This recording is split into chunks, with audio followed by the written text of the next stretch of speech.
Welcome to the CBS Radio Mystery Theater Archives, the only YouTube channel which has the original classic episodes of the CBS Radio Mystery Theater in order with no ads. Thank you for listening, and now, enjoy the show.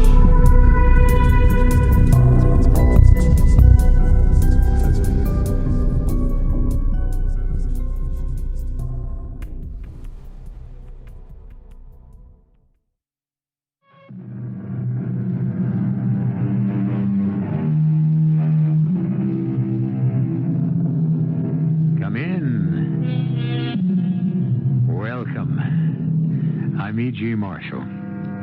Our tale is another domestic story.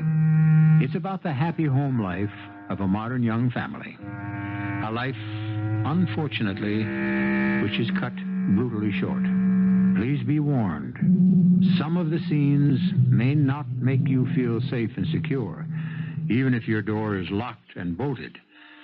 It's a story about a family man named David Farmer. A family man brought to the point of saying these words to his closest friend. I'm going to kill him, Stan. That's all I can do right now. I have to kill that animal, or I have to stop living myself. One or the other. That's how it has to be. You're crazy, Dave. I can't believe that you mean that. I mean every word. I'm going to kill him, and you're going to help me.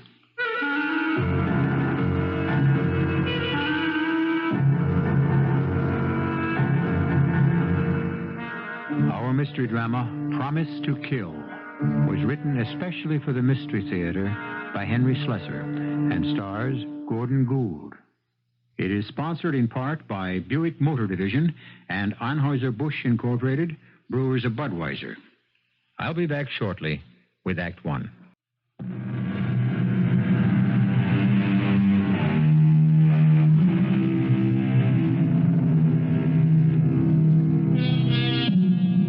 The scene is a suburban community called, appropriately, Park Pleasant. For that's exactly what it is. Pleasant and park-like, and very serene. A haven for the families of busy city executives like Dave Farmer. Dave is a lucky young man. He has a good job. He has a beautiful young wife named Connie. He has a daughter who promises to grow up looking just like her. But little Susan has plenty of time for that. She's only 5 years old. The day is Monday.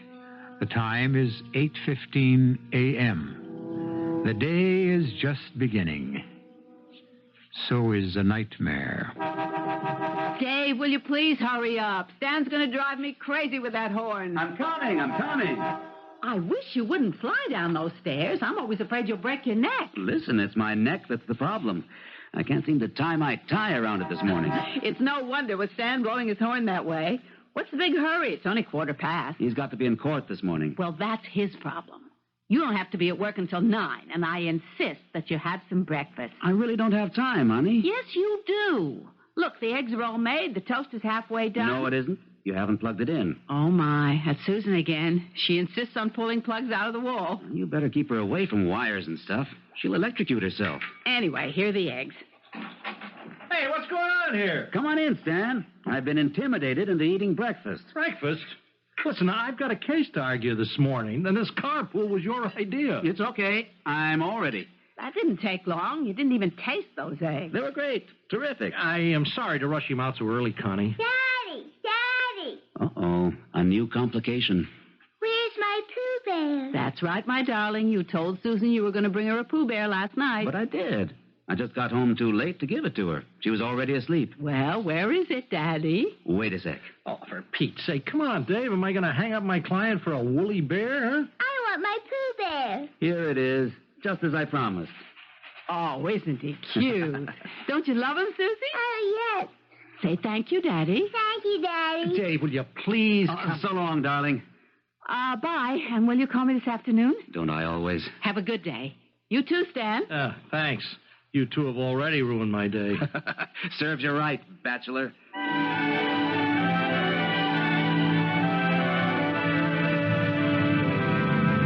Well, now, say one thing for married life.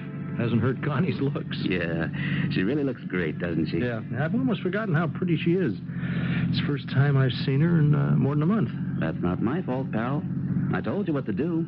Get yourself a date, and we'll make it a foursome one night. That's the trouble with being a bachelor. You've always got to scrounge around for a date. Okay, we'll make it a threesome. I'm sure you'd rather not. Three's a crowd, right? Not when two of them are married. Anyway, it's about time you made it a permanent foursome. Why don't you make up your mind which of your 55 girlfriends you want to marry? Tried it once. I didn't like it. Well, if at first you don't succeed, try again. Yeah, that's what you say. You hit it right the first time. Just lucky, I guess. No kidding, Stan. How about going to the theater? The theater. What about it? I forgot to tell Connie to go to the box office. What for? Some tickets were left for us at the Park Pleasant Playhouse for tonight. But we have to pick them up before noon. Relax. We'll stop at a phone booth on the way.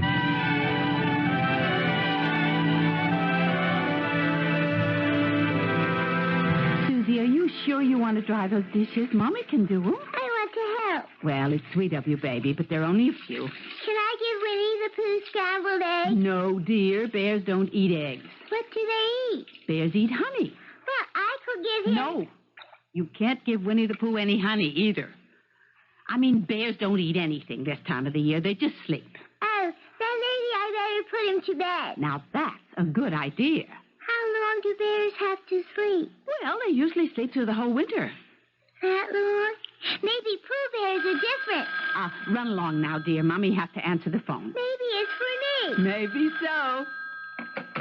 Hello? Hi, hon. It's Paula. Hi. 1 second. It's not for you, baby. It's your Aunt Paula. Now, you go give Pooh Bear a nap. Okay. Paula, hi. How are you feeling? Oh, fine. You're calling pretty early, aren't you? I'm calling to give you a wonderful opportunity.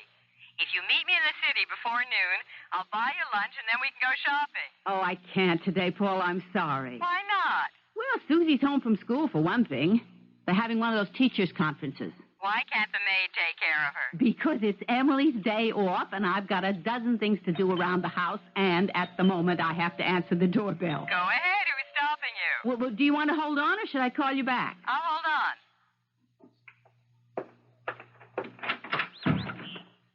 Oh, hello, Vernon. Hi, Miss Farmer. What in the world time is it? Oh, gee, I don't know. I don't have a watch, but, I thought it was the right time. Well, you usually deliver the groceries around 10, don't you? Well, sure, usually, but I thought, well, you know, they'd come early today. Well, all right. I suppose it doesn't make all that much difference. It does to me, Miss Farmer. What? Listen, what do you want me to do? I mean, should I bring in the stuff right now? Well, of course. I could leave them out on the truck for a while. No, I guess that isn't such a smart idea. I mean, you got milk and cream and stuff. They might get spoiled. Well, of course they might get spoiled, Vernon. What an idea. Bring them in right away. Yeah, sure, I'll do that, Miss Farmer. I won't be long. Okay. Paula, are you still there? I'm here. What's going on? Well, it's just a boy from the supermarket. Vernon, whatever his name is. Oh, yes, the blonde Adonis. All muscle, including his head. Well, there is certainly something wrong with his head today. He's talking so strangely. Anyway, listen, about the city. Thursday is absolutely the first day I can make it. Here it is, Miss Farmer. All right, Vernon. Paula, what do you think about Thursday? Thursday's fine. I'll call you Wednesday just to make sure you don't chicken out. All right, Paula, bye. So long. Miss Farmer. What? Is it okay if I put everything here? Well, yes, of course, Vernon. Pretty big load today, but I can handle it. I mean, I'm strong, you know? Yes. Yeah, you want me to put the milk and stuff in the refrigerator? No, just leave them there. Oh, you know, it was really something this morning. I mean, the way I felt driving over here. Yes, it's a lovely day. You know what I mean? Driving over here and knowing that, that I was going to see you. Well, that's very sweet, Vernon. Kept seeing your face in front of me like it was in the windshield. you know? Why, Vernon, what a strange thing to say. I kept thinking about how it was going to be. And when I rang the bell and you opened the door and you saw me and... I don't know. Here we are. I mean, just acting like always. Like always? You know, like nothing was special. Well, never mind the rest of that stuff, Vernon. I'll empty the boxes myself. Yeah, okay, that'll be better. We don't have much time, I guess. I gotta be back at the store around 9:30. Vernon, what are you doing? Oh, you've got such soft hands, you know. Please, don't do that. Listen, what about her, you know, your little girl? Susie? What about her? Well, I mean, where is she, school or something? Vernon, stop that. Oh, gee. Oh, your skin is... I don't know. It's like something else. It's not Stop skin. it, for heaven's sakes. Please, don't tease no more, Miss Farmer. Don't tease. I ain't got much time. Vernon, will you let me go? What is the matter with you? Where do you want to go? You want to go upstairs? You let me go. You let me go or I'll scream the house down. Don't do I will that. call the police. I swear I will. Now, you stop that, Miss Farmer. You just stop playing games with me. Don't, Mrs. Farmer. Now, please, be nice. Don't make me hurt you. Please. You eat a cat. Please.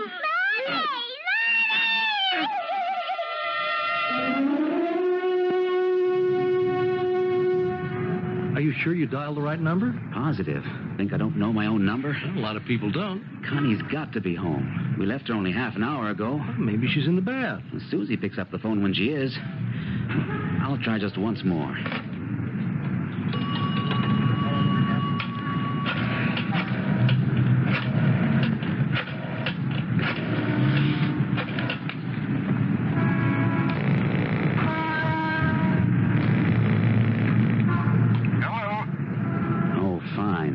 Got a wrong number. Hello, who is this?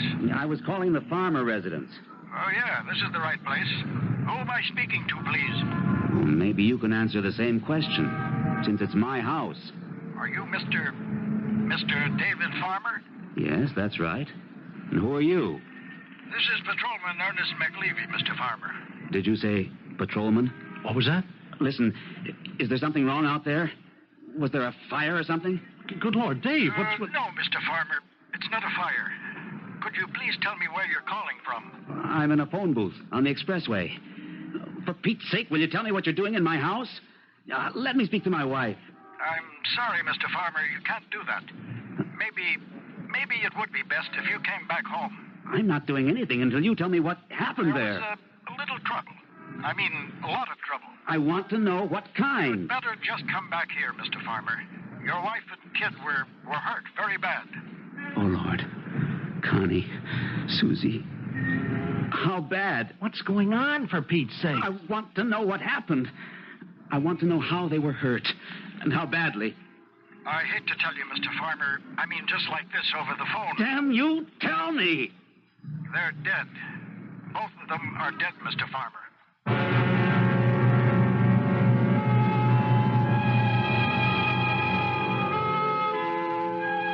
It's a strange place to find yourself in the middle of a nightmare. A highway crowded with cars and trucks, the bright midwinter sun shining in your eyes, hearing a disembodied voice telling you that everything you cared for in life is gone, vanished in one bloody instant, one terrible moment of madness, one meaningless action. But this nightmare isn't over for Dave Farmer, or for a young man named Vernon White. We'll be back in just a moment with Act Two.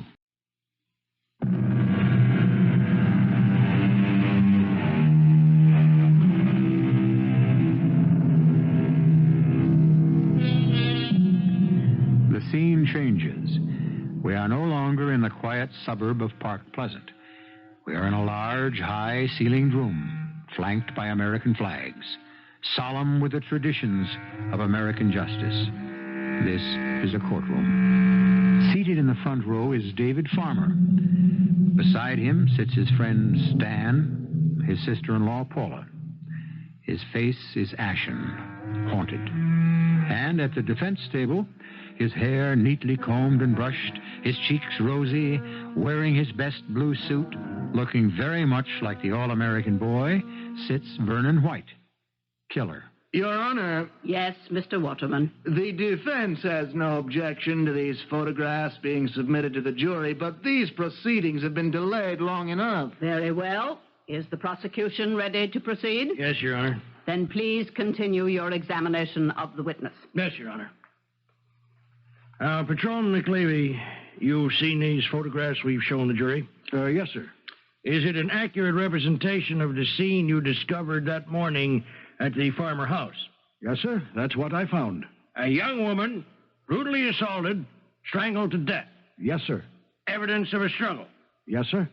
A young wife and mother slain in her own kitchen, and a child 5 years old slain. Just as horrible. Your Honor, may I object to the prosecution's use of such emotional terms? I beg the defense attorney's pardon. You're quite right. One hardly needs words like brutal and horrible to describe this crime. The facts speak for themselves. Now, Patrolman McLeavy, did you also see several boxes of groceries in that kitchen? Yes, sir. About 4 boxes. You concluded that a delivery had been made that morning. Yes, sir. The perishables hadn't been put away. And that led you to make inquiries in the neighborhood about the arrival of the grocery truck. Yes, sir. We learned that the truck from the Park Pleasant supermarket had been there and left. Mm-hmm. And you sought out the delivery boy, or should I say, the delivery man. Yes, sir. I interrogated Mr. Vernon White. See? And what did he tell you? He apologized. For what? He apologized for killing Mrs. Farmer and her daughter.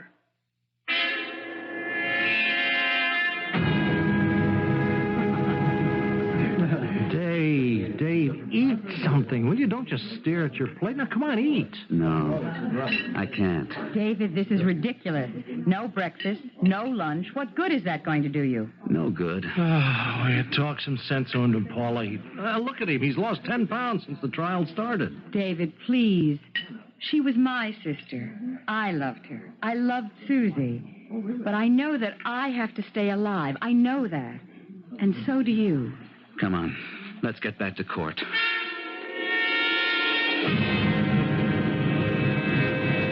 Vernon, was Mrs. Farmer alone when you walked into the kitchen? Yes. Did you attack her right away? Attack her? You heard me. Did you just reach out and grab her? Well, no, of course not. Did you try to embrace her, kiss her, anything like that? Yeah, I guess I did, because, Because what, Vernon? Well, because I thought she liked me. Because I thought she wanted me to.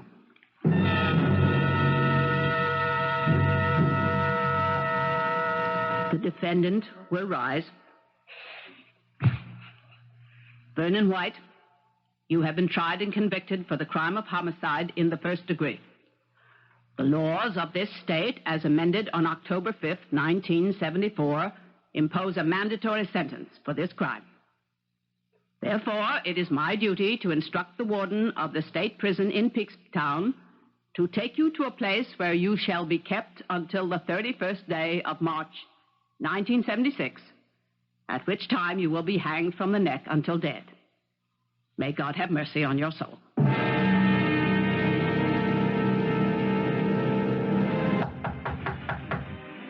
Who is it? I said, who is it? It's Paula. Please let me in, David. All right. Well. Will the real David Farmer please shave? How did you find me? If you must know, Stan told me. Stan has a big mouth. You look terrible. You look as run down as this hotel. What did you want me to do? Stay up there in that house? Well, you could have found something better than this. This suits me fine. If you want to stay in a hotel for a while, fine. But the least you can do is get a decent room. This isn't a hotel room, Paula. This is a waiting room. What? A waiting room. A place for me to wait for the 31st of March. Oh, Dave. Dave, that's terrible. That's so senseless. What else have I got to do but count the days? But to do this to yourself. To hole up in this awful flea bag, staring at the calendar, thinking of nothing but that poor moron's execution. He's not a moron. He's Jack Armstrong, the all-American boy. Didn't you hear what he said in court?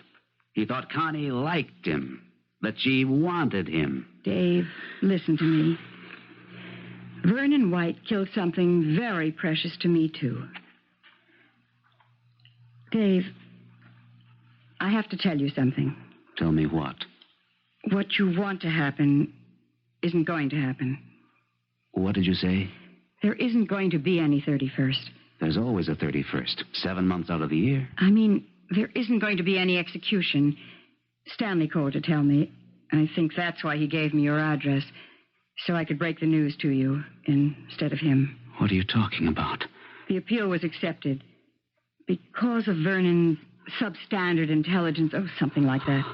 You're lying to me. Dave, they've commuted his sentence to life imprisonment. They can't do that. They can't. They did, Dave.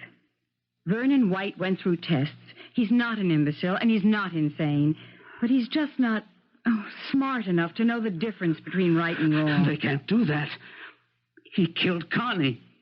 He killed my little girl. Good Lord, Paula. You've got to accept it, Dave. Don't let it make such a difference to you. No. Never. I'll never accept it. Do you think I can go on living with him alive and breathing and walking around and smiling and Connie and Susie dead? No. I won't let it be.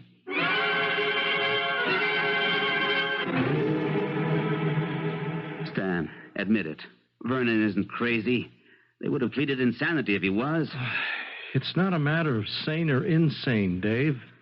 There is such a thing as clemency. Yes, clemency for the criminals, not for the victims. The kid's got an IQ of under 8. He was smart enough to think Connie liked him. He thought she had a crush on him. He was so used to having girls ogle him in the supermarket, juggling those crates with his big muscles. Dave, this is useless. The court has accepted the appeal. You just don't have any recourse. You're wrong. I do. Like what? I'm going to kill him, Stan. Huh? That's all I can do right now. I have to kill that animal, or I have to stop living myself. One or the other. That's how it has to be, Stan. Well, you're crazy, Dave. I don't believe you mean that. I mean every word. I'm going to kill him, and you're going to help me. But the man's in prison. People get killed in prison. There's a way to do everything if you have the desire and the money. I have both. You haven't got that kind of experience. But you have, Stan. You were in criminal law once. You must know people. I'm sorry, Dave. You're supposed to be my best friend. If that's what you are, prove it. Help me wipe this germ off the face of the earth. It wouldn't prove anything. It will to me. I want his life for Connie's, for Susie's, and mine. Whose life do you want to save, Stan?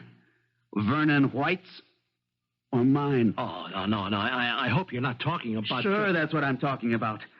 You heard what I said. I can't live if he does. I'd just as soon stick my head into an oven. You are putting me in one hell of a spot. Find out what I have to do, Stan.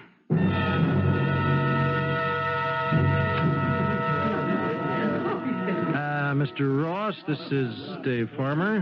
Hello, Mr. Farmer. Nice meeting you. Yes, hello. Mr. Ross is in the transportation business. He was a client of mine a few years back. Yeah, long-distance hauling, you know. Yeah, can we get to the point? Well, this is the point. Mr. Ross has a brother named Joey. Yeah, Joey, right. Yes, well, unfortunately, a few years ago, the Rosses got into a jam. We was a moving company, me and my brother. Yes, I got Mr. Ross off, but his brother wasn't that lucky. He's serving a 10-year sentence right now in Peakstown. Peachtown, right. Yes, well, Joe's a friendly guy. You know, he's made a lot of friends in prison. Yeah, Joey's okay. The point, Stan. Proposition is this. Now, Joey is a trustee at Peakstown, and even though he's made some, errors in his life, he doesn't like child killers any more than we do. Now, he might want to do something about Vernon White. We ain't talking about favors, though. No, not favors. What we're talking about entails a certain amount of risk. So it's only fair that we arrange some compensation. I'll pay anything. Name your price.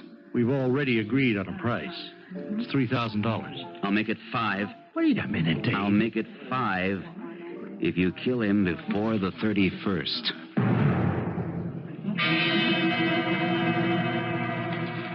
Let's see. When did you pay this plumbing bill? I don't know, Paula. It's marked paid, but I don't see the canceled check. Well, what does it matter? It does matter, Dave. You can't let everything slide this way.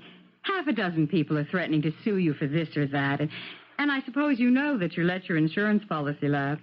You went right past the 30-day grace period. What's the difference?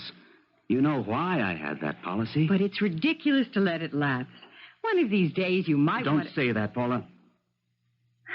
Anyway, I called your broker and arranged to have it paid. I'm surprised Stan didn't do that for you when he had the power of attorney. Stan isn't a bookkeeper. He's a lawyer. Still, he could have been more helpful. He knew how spaced out you were. He could have hired a girl or somebody to pay your bills, keep your accounts in order. Paula, will you stop taking off on Stan? What have you got against the guy? What have you got in his favor? He's my best friend. He proved that. Maybe. I wonder how friendly he'd be if you were broke. Oh, cut it out, Paula. Oh, look at this checkbook. None of the stubs filled in. And you must have spent $1 zillion. There were expenses. I know that. But Stan sold those securities for you back in March. That meant a deposit of almost $100,000. Paula, I can't think now. Okay. But I just want you to know that there are expenditures I can't explain. Hello? Dave. Dave, it's Stan. Yeah? What's happening? Dave, don't get upset about this. But something went wrong up in Peakstown. What do you mean, wrong? I don't have all the details yet. Our friend Joey up there tried to fulfill his mission this morning, but he botched it. How? How? Vernon isn't dead. He's hurt. He's got a knife wound, but he's alive. We had a deal, Stan. I know. We won't pay until we get what we paid. I don't care about the money. It's just a delay, that's all. For how long? We can't be sure. Vernon's in the prison hospital. It's a hard place to reach, Dave. But don't worry. Mr. Ross says he'll get the job done. He's got to. He's got to.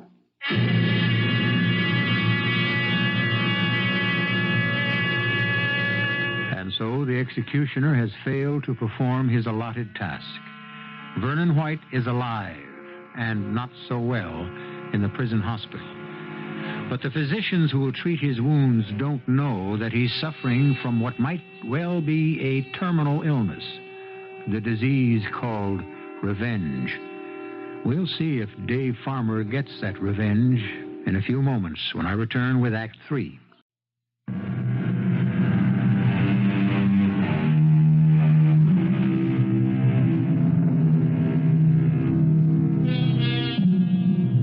Vernon White, killer of Constance and Susan Farmer, is still alive. David Farmer is alive, too, if walking, talking, and breathing are signs of life, as his sister-in-law Paula sits in a restaurant table and looks at his pale features. Her eyes are clouded with pity. Dave, when I first met you, when Connie introduced us, I remember thinking you were sweet and kind, maybe a little vulnerable. Vulnerable? Seeing what you wanted to see in people, giving them nice, clean images, even if they were more complicated than you wanted them to be. I suppose you're talking about Stan. No. I'm talking about Connie. Connie? You see, I had my sister for a sister much longer than you had her for a wife.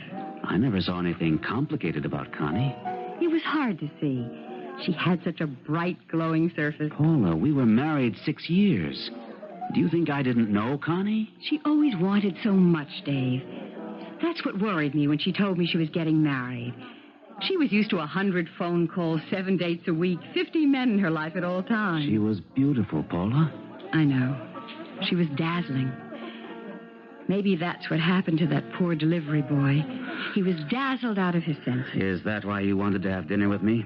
To defend that moron? No, Dave. I had another reason. Well, what is it? I finished all the books last night. So? I did everything I could, Dave.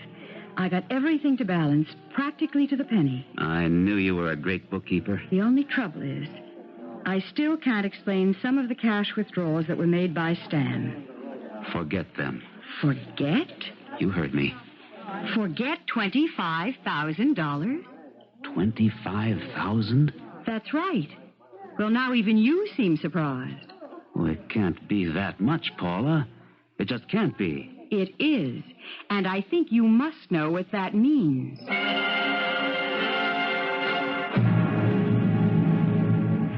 25,000? All taken out in cash. Well, but there were expenses, Dave. You know that. I'm sorry if they weren't all itemized. That's not like you, though. You were always a stickler about money. You always said you were raised poor, so you had respect for the buck. Look, Dave, I wasn't at my best at the time either. Now, Connie meant a lot to me, too. You know. Stan, what happened to that money? Hey, come on. What kind of a tone of voice is that? I want an answer. Oh, wait. Now, are you accusing me or something? Oh, wait a minute. I just got it. Paula put you up to this. Paula never liked me much. She's found the perfect way to get back at me. The money's gone. It went into somebody's pocket. And I want to know whose. I want to know if there's something you're hiding. Maybe there are some things that gotta be hid. Nothing like this. You were willing to spend $5,000. That was different. That money had a special purpose. Now, what's the special purpose for that 25 grand? I wanted to spare you the truth, Dave. What truth?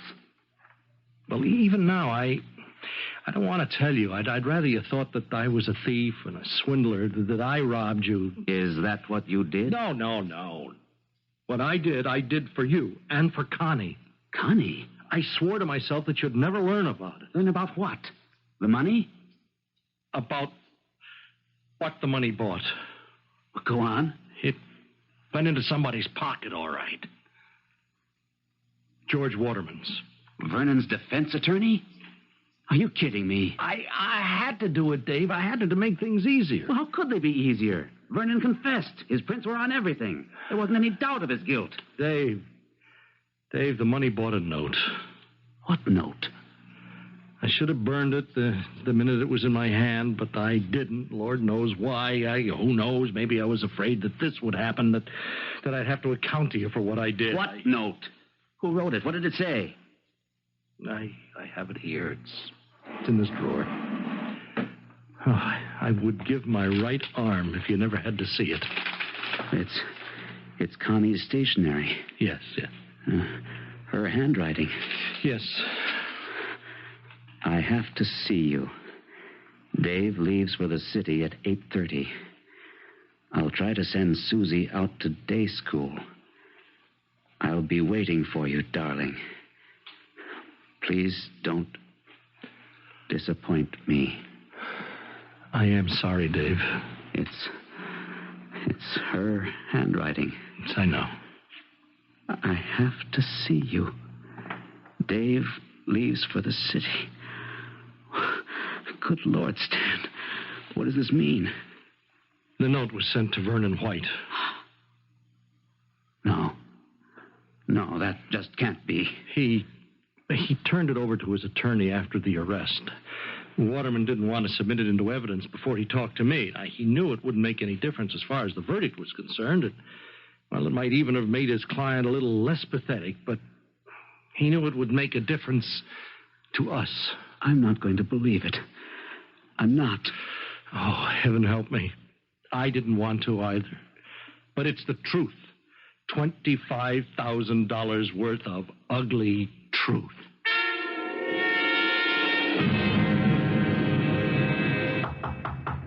Who is it? Paula, please open the door, Dave.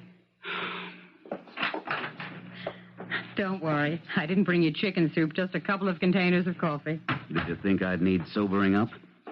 You do, Dave. I haven't been drinking. I thought you might be upset tonight. Why? Because of what happened. Have you been talking to Stan? No, of course not. I have nothing to say to Stan, and he vice versa. I meant about Vernon White. Do you still take your coffee black? What about Vernon? He was released from the prison hospital, but the authorities thought it would be too risky just to put him back among the same prisoners, so they transferred him. Where?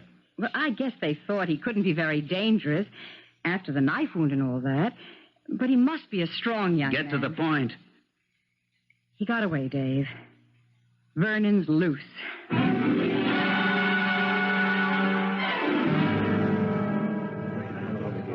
It wasn't easy, Mr. Farmer, let me tell you. But you really know something? I know everything.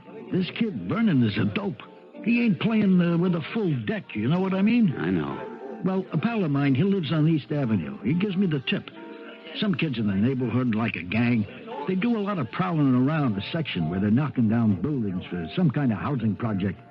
Well, they spotted this blonde guy sleeping in one of the condemned buildings. I think maybe they rolled him, only he didn't have no money. What happened to him? Where is he now? Well, my pal, he goes to have a look at the guy and sees the kind of clothes he's wearing. He figures he busted out of the joint. Where is he? Where's Vernon White? My friend's got him, like in custody. You know what I mean. Sometimes there's a reward for turning in escaped cons. He wouldn't call the police? No. My friend is not exactly friendly with the cops. But bread is bread, Mr. Farmer. I'll pay your friend. How much does he want? 1,000?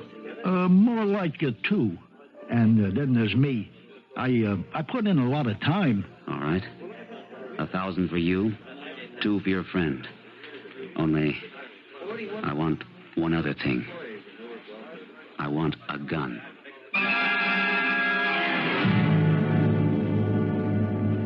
Hello, Vernon. Hello. Do you remember me, Vernon? No, I guess I don't. No, wait, you look kind of familiar. Look hard, Vernon. Nope, I just don't remember. Hey, you bring me something to eat? My name is Farmer. Yeah, the man that was here before, he said he was going to bring me sandwiches or something. I sure am hungry. Vernon, doesn't the name mean anything to you? Well, what was it again? Farmer. David Farmer. My wife's name was Connie. My daughter was named Susan. Do you remember now? Yeah, I remember. I saw you up at Park Pleasant and in the court. I'm her husband, Vernon. The husband of the woman you murdered. The father of the child. Mr. Farmer, I'm really sorry about what happened. I really am. Yes, Vernon. Everyone told me you were sorry. I mean, I didn't mean to hurt your wife. I really didn't. And the little girl? Yeah, I didn't mean to hurt either one. You liked them, didn't you? You liked my wife, and she liked you. Well, I thought she did, Mr. Farmer. She told me she did. Only when I came to see her, like she asked me to, she put up this big fight. And I got all upset about it. I didn't know what I was doing anymore. A lot of the girls like you, don't they, Vernon? Yeah. A lot of girls at the store. Hey, is that a real gun? Yes. Oh. Yeah, well, anyway, she sent me that note, and I thought she was like the girls in the store. Well, she said it was good looking. That's what he told me. He? Who told you? Well, he did. He did. Yeah, the man I used to see there. What man? I forget his name. The lawyer. What? Yeah, he told me that she liked me. And I'd be loading up stuff at the supermarket, and he'd drive up and say, "Hey, Vernon, Mrs. Farmer thinks you're a real good-looking kid. She'd really like to get you all." You're crazy. Nobody told you any such thing. Yeah, he did. And then he gave me this note that she wrote to me. He gave you the note? This lawyer? Yeah. I swear, he gave me this note, and it said, "I want to see you. My husband's going to the city, and I want you to come around." You're a liar. You're a liar. No, look, I swear it's true. He was that friend of yours, the one that you drove around with a lot. And he gave me the note, and I went there, and she didn't like me. She didn't like me at all. And that's when everything went wrong. Everything.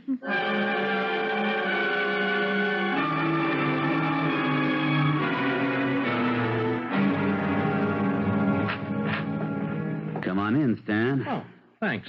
Did you hear the good news? About Vernon White? Yes, I heard. Yep. Well, they'll be holding him in maximum security for a while. You can scratch any idea of getting at him, at least for the time being. It's okay, Stan. I've dropped the idea. Vernon's death doesn't mean anything to me now. Well, I'm relieved to hear that. In fact, I was the one who turned him in. That anonymous tip to the police was mine. But how did you know where I didn't see any reason for Vernon's death. Not after he told me about the note. Yes, I talked to him, Stan. Mr. Ross helped me find him. And we had a good, long talk. I hope you didn't take him too seriously, Dave. You know the kid's a moron. He's dim-witted, not a moron. Dim enough to think that Connie liked him just because you said so. Dim enough to believe that note was meant for him when it was really sent to you. No, wait a minute, Dave. I couldn't understand it at first. Then I remembered how it was between you and Connie before I came along. I had a little more to offer, so she picked me. But she didn't want to give you up either. Dave, now I don't know what you heard. Something happened, Stan. Connie threw you over for some reason. I remember when you stopped coming around to the house. Dave, I swear to you that She must have hurt you pretty bad. So bad that you wanted to hurt her back. So you picked Vernon. Please, let me say something. He told me all about it. What you used to say to him, to goad him on, get him all excited. And then you gave him that note. The note Connie once sent you. I didn't mean it to work out the way it did. So help me, I didn't. I didn't know what he'd do. I just wanted to teach her a lesson. That's why you were willing to help me. Willing to let me kill that boy. So he'd never give you away. Dave, I didn't mean it. I didn't want it to happen, Dave. But it happened. He killed them. Connie and Susie. You killed them. No, it's not me. I swear it wasn't. Will you swear, Stan? Yes. On your knees? On my knees, Dave, on my knees. I swear it wasn't me. All right, Stan. Dave, that gun, It's the 31st, Stan.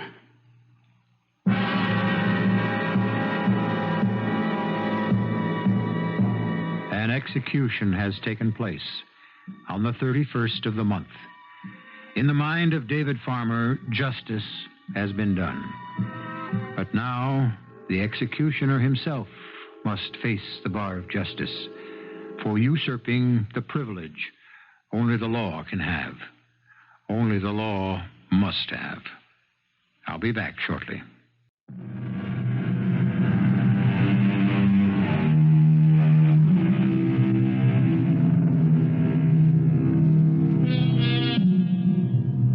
We hope you didn't find our little domestic tale too grim.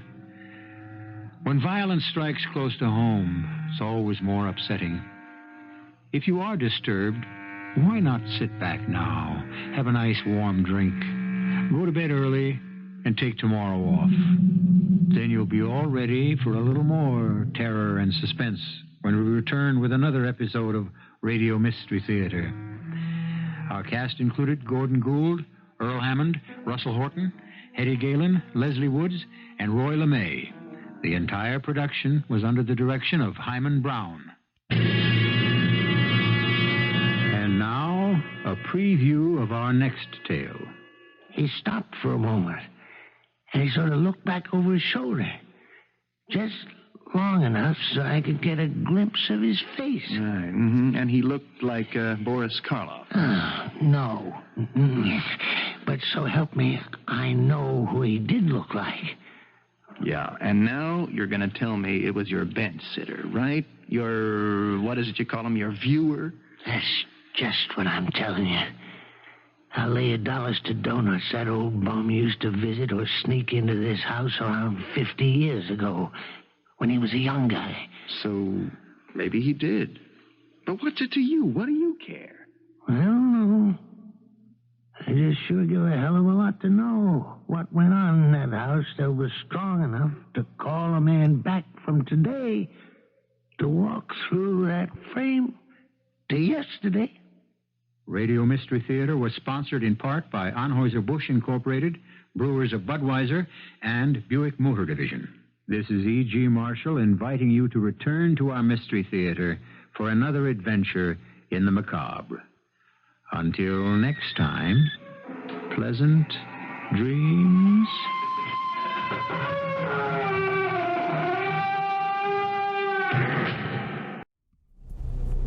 I hope you enjoyed this episode of CBS Radio Mystery Theater.